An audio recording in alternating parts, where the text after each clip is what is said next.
Africa and Muslim Navy. After the Muslims brought peace in Egypt, the people in the North African towns also started to like the Muslims' greatness. Day by day, they started to like Islam, and in a very short time, some of the North African people from Libya, Tunisia, Algeria, and Morocco became Muslims. The Roman king Constans II got really angry and ordered his soldiers to give a very hard time to the North African people. They did not like the Roman bad actions. So, the North African people wanted the good Muslims to be their leader, to protect and take care of their freedom.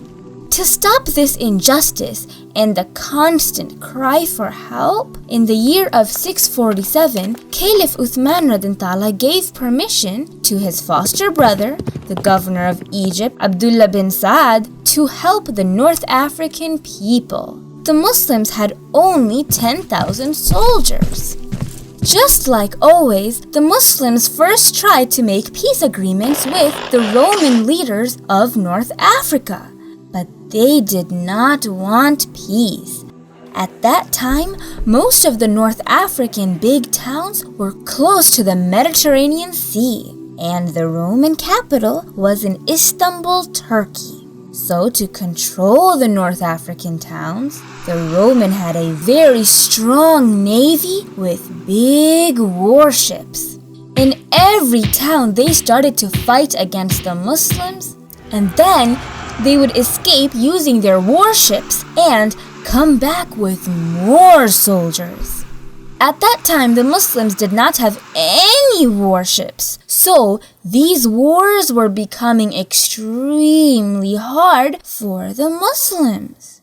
So, Caliph Uthman Radintala decided to send more soldiers from Medina to help out in that difficult situation.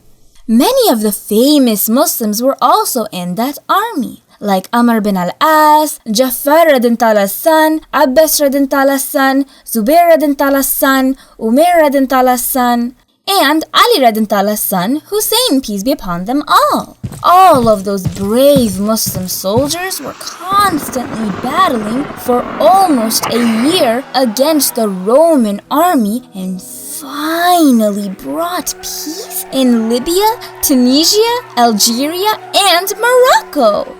The North African people loved the Muslim empire's freedom of religion and how the Muslims cared about their basic needs that the welfare system gave to everyone. Seeing the beauty of Islam, they realized that Islam is also a beautiful system that took care of all the people, both the Muslims and the non-Muslims, and also brought peace to society. Even though Muslims brought peace in North Africa, there was still one major problem: the Roman warships. Even though the war was officially over, every once in a while, the Romans started to attack the main cities near the sea using their big warships. The Muslims could not do anything because they didn't have any warships.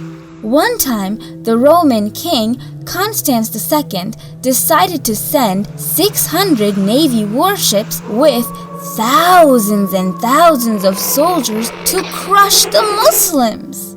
But with Allah subhanahu wa ta'ala's help, the Muslims could stop the Romans. As usual, the coward Roman soldiers took their warships and ran away to the island of Cyprus. That was the main center for their navy warships, and they had lots and lots of weapons for their wars. That place was perfect for them because the Romans were the best at fighting with their warships, and Cyprus was in the middle of the Roman Empire. For hundreds of years, Romans were the best when it came to warships. Caliph Uthman radin Tala's cousin, Muawiyah radin Tala, the governor of Syria and Palestine, and foster brother Abdullah bin Saad, advised Uthman radin Tala to start their own navy so that they could protect themselves from the Romans. After taking everyone's advice, Caliph Uthman radin Tala gave permission to build warships with the latest technology of that time. He ordered not to force anyone to join the Muslim navy. The Muslims were not an expert at all to build those huge navy ships. But, alhamdulillah, the new Muslims who used to be part of the Roman Empire, living right by the sea, used to build these giant ships all the time. So they taught their Muslim brothers and sisters to build those big sea ships for the Muslim navy.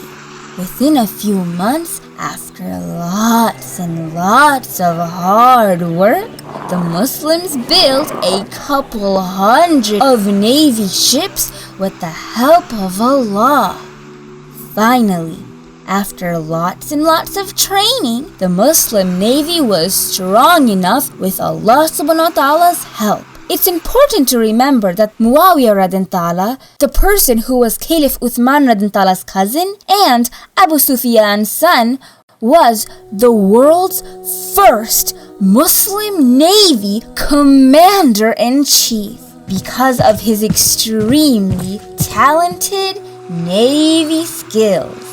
It was because of his strong decisions and advice to the Caliph that he was able to help the Muslims become advanced in the latest technology. And this made the Muslim empire extremely strong, so they could finally protect themselves from the bad Romans.